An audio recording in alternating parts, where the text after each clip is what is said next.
For me, as an explorer, I've been fortunate to travel in every environment all around the world.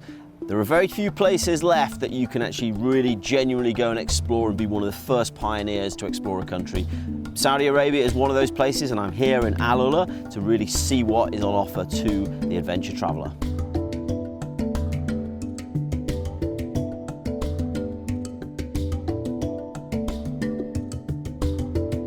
AlUla has historically been this really important part of the ancient spice and incense trail in Saudi Arabia. It's famed for its date palms and these really lush, fertile oases. But right now, it's also a real hub for tourism because there's so many things you can see and do here. The natural environment's spectacular, as you can see. It's got amazing history. Wherever you go, there's rock art and archaeological ruins, but also amazing activities that you'd associate with the desert, whether that's horse riding or camel riding, but also just going into the local villages, meeting people, meeting locals, and enjoying the hospitality. So I think hospitality is really core to the Arabian culture, and particularly here in AlUla, which is now just opening up to tourism. You've got everyone from the Rawis, these amazing storytellers. There's a long legacy and a history of storytelling in this part of the region. But it's not just them, it's people at every level. You meet people who are very proud of their heritage, proud of their culture, and they want to share it with visitors. I love history, and I've been fortunate enough to travel a lot in this region. So I've got a good frame of reference to compare it to places like Petra and other sites of importance. But here in Saudi Arabia, what's really special is this amazing history going back to the Dadanites, the Lihanites, the Nabateans, of course, and seeing thousands and thousands of years of history virtually untouched and virtually unexplored. There are thousands of archaeological sites out there that have not been excavated.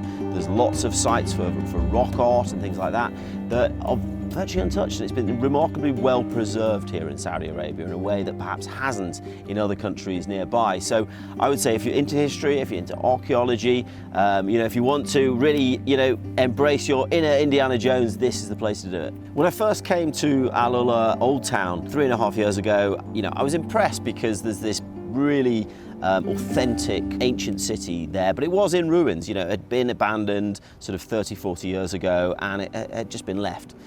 So that was in itself really interesting, but the fact that it's been restored in such a short time and is now accessible to visitors, and it's been really painstakingly restored and respectful to that cultural heritage. The fact you can go now and have dinner there. There are, cool little sort of walkways through the old buildings. You can walk up to the top of the fort and see it from above. I think that's really been done very well. So that is something that you simply can't miss when you come to AlUla.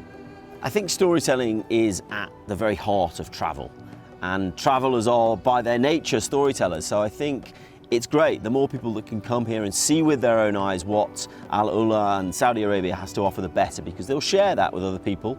And perhaps there are some misconceptions about Saudi Arabia. Not enough people have seen it with their own eyes. So I think it's really good to encourage more visitors to come here and to build those bridges and to just share that hospitality far and wide.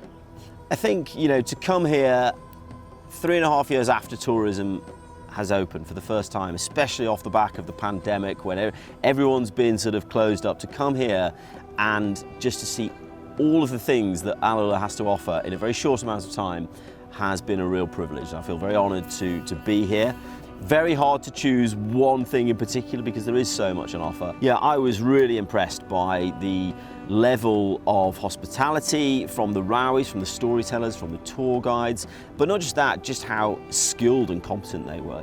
Some of these guys have had training in Europe, in North America, and offer a world-class service. So what I would say is that, whatever you've read about Saudi Arabia, whatever you think it's like, whatever pictures in your mind you have, forget all that. I'd say go and explore it, see it with your own eyes, because there's so much to explore. And for me, not just the natural landscape and the amazing opportunities for adventure, for photography, and all the rest of it, the welcome from the people has been absolutely mind-blowing. So I'd really encourage everyone to go to Saudi Arabia with an open mind and really see with your own eyes what it's all about.